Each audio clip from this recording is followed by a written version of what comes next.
kedua, kalau bisa diperlambat, dipersulit, kenapa dipermudah? Kalau bisa berbiaya, kenapa gratis? Saya bilang, kalau mau bicara secara konsep, ini persis teori ekonomi yang disebut dengan scarcity, kelangkaan, supply demand tidak seimbang, gitu. Kalau supply-nya kecil, demand-nya besar, harga naik, kan begitu. Kalau Bapak Ibu ke pasar itu, kalau kangkung itu kok langka di pasar, pasti harga naik. Permintaan banyak, supply-nya kecil. Teori ekonomi sama saya bilang ke semua pegawai saya. Jangan sampai biro pegawai itu seperti halnya tadi, scarcity, kelangkaan, supply demand nggak seimbang. Maksudnya apa? Orang mengajukan kaitan kenaikan pangkat, orang ngurus dokumen pensiun, orang ngurus izin tugas belajar, dan banyak. Kalau kita hitung lebih dari 24 layanan. Ternyata setelah sekian waktu gitu nggak diselesaikan, tidak ada kepastian, uncertainty, tidak ada kepastian dalam penyelesaian urusan kepegawaian. Berarti kan langka. Karena langka, orang akhirnya datang, Pak, ini untuk kopinya, ini administrasinya, baru kemudian oh iya Pak, selesai. Nah ini kita harus mulai dari niat tulus kita bahwa sebagai aparatur, sebagai pelayan, semua dilayani dengan semaksimalnya. Mudah-mudahan hari ini ada sisi-sisi perubahan yang positif, karena kita yakin bahwa dalam kaitan tata kelola organisasi, dalam kaitan pelayanan publik, ya, pelayanan masyarakat, tentu tidak sekedar bicara reward and punishment yang terlihat, tapi tentu ada nilai-nilai ibadah yang yang saya kira tidak terlihat bahkan gitu lah ya. Jadi yang intangible dan juga ya saya kira hanya nilai-nilai itulah yang kita bisa harapkan. Tentu ini aspeknya adalah keridhaan Allah SWT, insya Allah.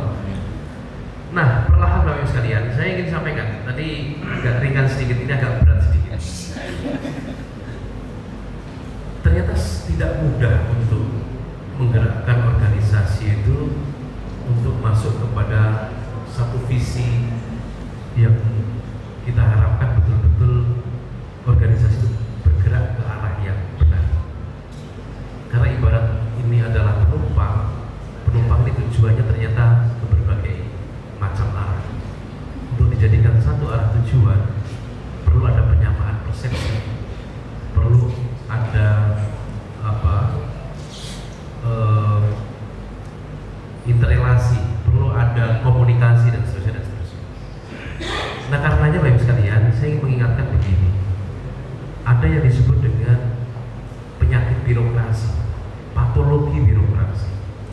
Salah satunya adalah biasa di kantor itu yang mau bekerja atau yang memang bekerja tidak lebih dari 30%.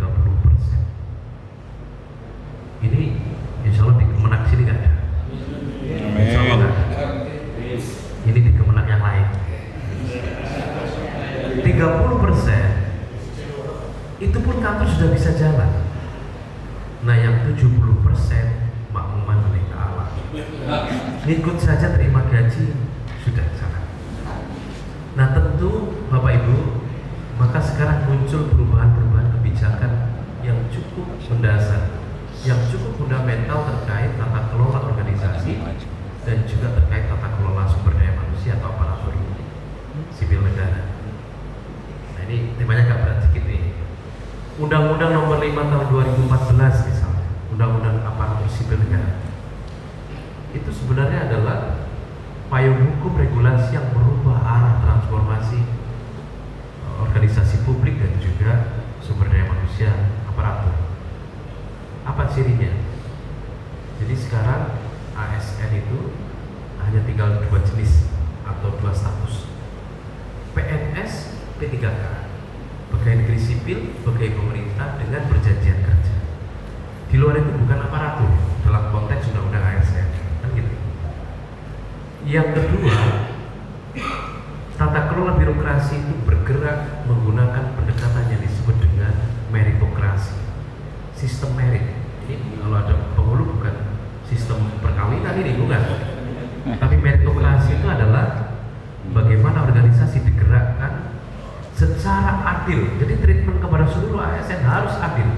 Tidak boleh ada perlakuan yang berbeda dengan alasan latar belakang apapun, agama, suku, ras, apapun. Dan kemudian sistem merit menjamin pola karir setiap aparatur. Maka ada 3 hal yang dalam sistem merit harus ada dan kita perhatikan dalam kaitan tata kelola sumber daya manusia. Pertama adalah yang disebut dengan kualifikasi. Bapak Ibu kemarin sudah mengikuti ya survei untuk pemetaan melalui survei indeks profesionalisme. Susah nggak Bapak Ibu? Saya belum, insya Allah bisa tanggal 28. Pak Sekjen, semua pejabat eselon 1, eselon 2 wajib seluruhnya. Terakhir besok hari tanggal 28. Pemetaan melalui survei indeks profesionalisme itu menggambarkan kondisi aspek yang pertama, kualifikasi. Paling mudah, kualifikasi itu adalah terkait dengan pendidikan. Ternyata ASN Kementerian Agama 67% itu pendidikannya adalah S1 ke bawah, yang dalam kaitan regulasi kita itu masih belum dalam batas yang disebut profesional kalau menggunakan pendekatan per BKN ataupun peraturan PKN. 67% S1 ke bawah. Bagaimana kalau yang kualifikasi pendidikannya S1? Ya tentunya mestinya kantor memberikan supporting agar yang mau studi lanjut dipersilakan untuk penguatan atau peningkatan kualifikasi. Tentu tidak mudah, apalagi yang sudah senior, Pak, udah kuliah, ini aja udah cukup. Ya sudah, nggak apa-apa. Nanti aspek yang kedua dari sistem merit apa? Kompetensi. Selain kualifikasi, yang kedua adalah kompetensi. Nah, kompetensi ini dalam survei pemetaan dalam indeks profesionalisme kita yang disebut Pak Menteri 41% tidak profesional itu. Pegawai Kemenak tersinggung semua marah. Kita udah bekerja siang malam dibilang nggak profesional. Cek dulu dong, makna profesionalitas ya apa? Ternyata dalam kurun waktu 2 tahun terakhir dalam jabatannya belum pernah mengikuti pelatihan. Jadi yang guru 2 tahun terakhir belum diikutkan pelatihan dalam jabatannya, makanya 41% itu tidak profesional karena belum mengikuti diklat. Persoalannya apakah di Bapak Ibu? Tidak saja di Bapak Ibu, tetapi juga di lembaga ataupun unit pengelola kediklatan yang harus mendorong atau membuat strategi bagaimana diklat itu bisa dilakukan secara masif simultan bagi seluruh aparatur yang jumlahnya per hari ini kira-kira 230.000 sekian PNS dan P3K di Kementerian Agama. Maka ada misalnya namanya Massive Open Online Course. Jadi diklat masif secara online itu juga dilakukan. Ada diklat di tempat kerja, media suaranya yang datang. Ada diklat jarak jauh, ya kan, sampai nggak kelihatan saking jauhnya. Itu ada juga. Karena apa saking jauhnya? Jangan-jangan sertifikatnya ada, diklatnya nggak ada. Itu kan saking jauhnya. Diklat jauh banget, diklat jarak jauh banget. Tapi ini semua kita lakukan upaya ini. Biro Kepegawaian launching di akhir 2022, kita membuat pusat penilaian kompetensi. Insya Allah ini yang pertama di seluruh kementerian, kecuali BKN ya. Di seluruh kementerian itu pusat penilaian kompetensi pertama itu dimiliki oleh Kementerian Agama. Dan pada waktu itulah ada Pak Menteri, Pak Sekjen saya di sebelahnya, launching Puspendkom saya bisik di Pak Menteri. Karena beliau nanya, gimana hasil surveinya? Izin Pak Menteri, 40% kategori profesionalnya rendah. Pas sambutan disampaikan oleh beliau. Dan wartawan lagi ngumpul banyak, pegawai Kemenak gak profesional, gimana Pak Menteri? Tanya sama Pak Karopek Pak. Siap, saya bilang kan. Hari Seninnya rapat seluruh pejabat eselon 1, eselon 2, seluruh satker, baru kita sampaikan bahwa aspek profesionalitas itu faktor utamanya adalah ketidakikutsertaan dalam diklat dalam jabatan terakhir dalam kurun 2 tahun terakhir. Tapi kalau yang aspek kinerja, kan profesionalitas 4 indikator tuh. Jadi yang pertama adalah kualifikasi, kompetensi, kinerja dan disiplin atau kedisiplinan. Yang kinerja tinggi, kenapa? Rata-rata kepala kantor nggak berani ngasih nilai rendah walaupun sering nggak kelihatan di kantor. SKP-nya mesti nilai tinggi. Makanya menggunakan dasar SKP itu nilainya tinggi. Disiplin juga begitu. Yang melakukan pelanggaran disiplin tentu nilai tidak begitu banyak. Walaupun saya juga minggu depan ini sidang lagi untuk menyidangkan para ASN Kemenak yang melanggar disiplin. Saya nggak enak ngomong bagian ini, tapi saya sampaikan. Tapi saya hampir nggak pernah dapat itu kasus Banyuwangi. Alhamdulillah. Bagus memang Banyuwangi, asli bagus. Tahun 2022, seingat saya lebih dari 200 PNS Kemenak yang dijatuhi hukuman disiplin, dan mungkin sekitar 40%-nya adalah pemberhentian dengan hormat dari PNS. Yang paling nggak enak, saya setiap kali karena pegang palu lalu sidang itu, saya mohon perlindungan Allah dan Bismillah dulu Pak. Nama ini sekian bla bla bla, pelanggarannya ini dengan hukuman pemberhentian dengan hormat tidak atas permintaan sendiri sebagai pegawai negeri sipil. Putus, SK Menteri tanda tangan, disampaikan yang bersangkutan biasanya banding, ada namanya banding administratif itu ke BPASN. Kalau dulu namanya Badan Pertimbangan Kepegawaian. Kalau sekarang namanya tetap Badan Pertimbangan tapi BPASN. Dan saya katakan 100% tidak ada yang diterima di Badan Pertimbangan. Ini kenapa? Terus berhenti dari PNS. Mudah-mudahan kita selamat dari yang seperti ini. Apa yang terkait dengan pelanggaran disiplin paling banyak Pak? Pertama adalah tipikor, kasus korupsi. Yang kedua kasus perselingkuhan. Perselingkuhannya nggak perlu ditonjolkan, tapi asusila, maaf, asusila. Dan banyak guru. Saya buka di forum ini. Makanya kalau sudah dari hasil audit investigasi Inspektorat Jenderal masuk ke meja kami di kepegawaian, saya selaku ketua sidang Dewan Pertimbangan Kepegawaian tingkat 2. Tapi ini tidak hanya semata ke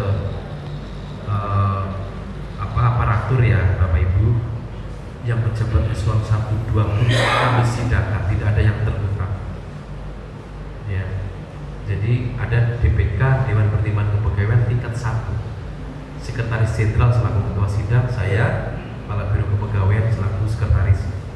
Eselon 1, eselon 2, rektor, nggak ada yang lepas. 11 orang sudah kita putus, termasuk yang berhenti dari jabatan. Yang DPK tingkat 2 itu ada di saya, ketua sidangnya. Ada juga Kepala Biro Hukum, Kerjasama Luar Negeri, Sekretaris Inspektorat Jenderal, Kepala Biro Wartawan sebagai anggota sidang. Yang ingin saya sampaikan apa? Ini kita belajar dari Bapak Ibu, bersyukur jadi aparatur itu. Aparatur itu kan terminologinya adalah alat kelengkapan negara. Apalagi ASN Kementerian Agama.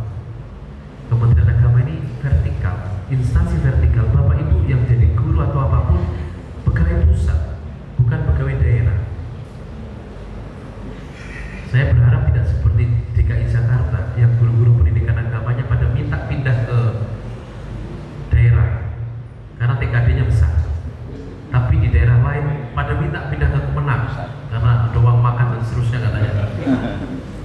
Nah, ya saya kira ini yang perlu kita kuatkan tadi, bicara soal sistem merit, penguatan di aspek kompetensi gitu.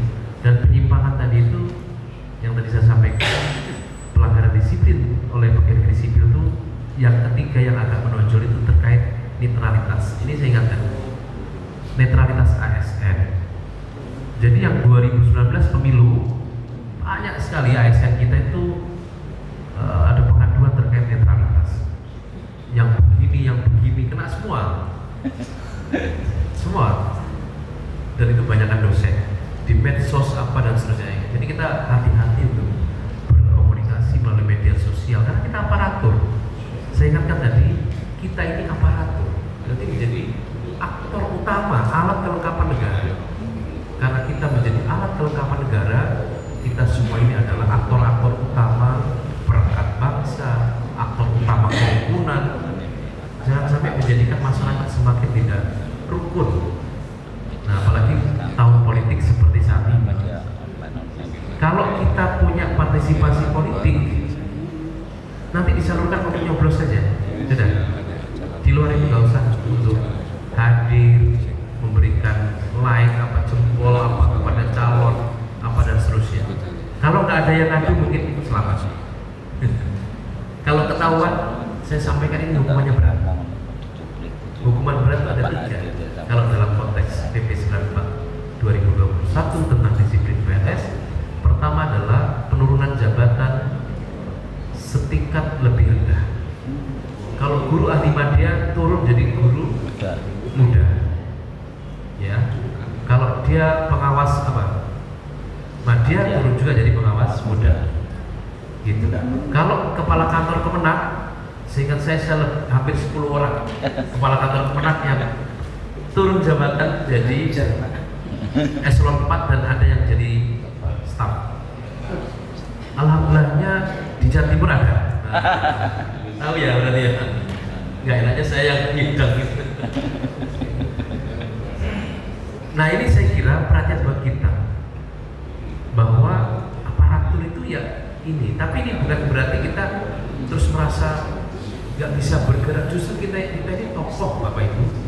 Aktor-aktor utama itu maknanya tokoh-tokoh masyarakat, tokoh agama, orang yang dipandang oleh masyarakat. Harus hati-hati dan memberikan tauladan yang baik. Pertama tadi, pelanggaran disiplin, penurunan jabatan setingkat lebih rendah selama 12 bulan. Kalau setelah 12 bulan, ya diajukan kembali kalau memang memungkinkan memenuhi syarat untuk bisa kembali. Yang kedua adalah hukuman berat, penurunan jabatan menjadi pelaksana. Kepala kantor kena hukuman berat jadi staf, dipindahkan lagi. Ada yang di Sulawesi itu dari kota Makassar pindahkan sampai ke pojokannya yang sehari semalam naik kapal. Ada juga itu kepala kantor. Jadi yang begini ini kecil jumlahnya, tapi perlu kita ingatkan sangat kecil. Nah pegawainya 230.000. Kalau 200 orang kan kecil Pak, 0,0 sekian %. Tapi ada begitu. Guru juga, ya saya ingatkan aja guru yang cukup banyak. Nah baru hukuman berat yang ketiga adalah pemberhentian dengan hormat tidak atas permintaan sendiri sebagai PNS. Bahasa lainnya dipecat. Nah itu ada atau tidak? Ada, saya sudah sampaikan tadi. Kalau sekitar 200 case 40% berapa orang itu? Banyak loh Pak di Indonesia. Nah ini yang tidak enak. Yang enaknya juga banyak. Nah, aparatur ini mau yang saya sampaikan yang enaknya. Jadi ASN itu ntar dibilang enaknya bisa nambah lagi Pak, repot. Nah itulah Bapak Ibu sekalian, tentu ini tadi karena juga dadaan lah ya. Saya ingin sampaikan Bapak Ibu nggak usah sungkan dan ragu kalau ada permasalahan-permasalahan yang memang menjadi hak Bapak Ibu untuk bisa kami selesaikan. Kami ini berusaha untuk semaksimalnya melakukan pembenahan juga. Kementerian Agama ini sudah naik kelas dan harus terus naik kelas menjadi organisasi yang paling kompetitif. Dan tentu prasyaratnya satu, SDM-nya harus tadi memiliki kompetensi yang baik, kualifikasinya baik, kompetensinya baik, kinerjanya baik. Sistemnya itu 3 itu, kualifikasi, kompetensi, kinerja. Maka sistem kerja baru kita semakin kolaboratif, ingat ya. Jadi kalau dulu hanya bisa kerja sama dengan si A, saya kalau nggak sama si A nggak bisa kerja. kerja sama dengan siapapun di kantor kita. Yang kedua, dinamis. Antar bagian bisa saling melengkapi. Sistem kerja baru itu seperti itu. Apa targetnya? Berorientasi hasil. Hasilnya itu maksimal dan kita kolaborasi. Jangan sampai Bapak Ibu di kantor itu ada perasaan gak nyaman, gak enak antar pegawai. Bapak Ibu mesti yakin saya, waktu Bapak Ibu di rumah jangan-jangan lebih banyak waktu Bapak Ibu di kantor. Apalagi kami yang di Jakarta, lagi subuh kantor, pulang malam. Jadi itu akan lebih banyak waktunya dengan rekan sejawat kita di tempat kerja. Kalau kemudian situasinya nggak nyaman, ada sakwa-sangka begini, ada perasaan, apalagi gosip ini itu dan seterusnya, tentu tidak bisa menjadikan kita produktif di dalam melaksanakan tugas dan fungsi kita. Nah, karenanya jaga kohesi kita, jaga kerukunan di antara kita, bisa bekerja sama, bersama-sama kerja, tidak harus dengan si A si B, tapi siapapun bisa menghargai antar aparatur dan juga tentu harus saling memberikan semangat. Pas itu pilot semangatnya kan juga saling mendorong agar prestasi di antara kita semakin baik. Terakhir Bapak Ibu, mari kita meningkatkan kualitas diri kita, karena tantangan ke depan ASN juga semakin tinggi. Apalagi sekarang semua hal boleh dikatakan menggunakan layanan berbasis digital. Ada sistem pemerintahan berbasis elektronik. Alhamdulillah SPBE Kementerian Agama itu walaupun nilainya masih rendah, tapi indikator satu-satunya yang tertinggi nilai optimum 5 adalah layanan kepegawaian.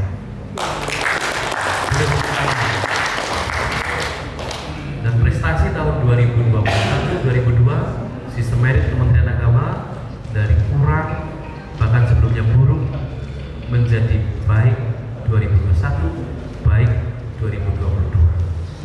Itu juga prestasi Kementerian Agama.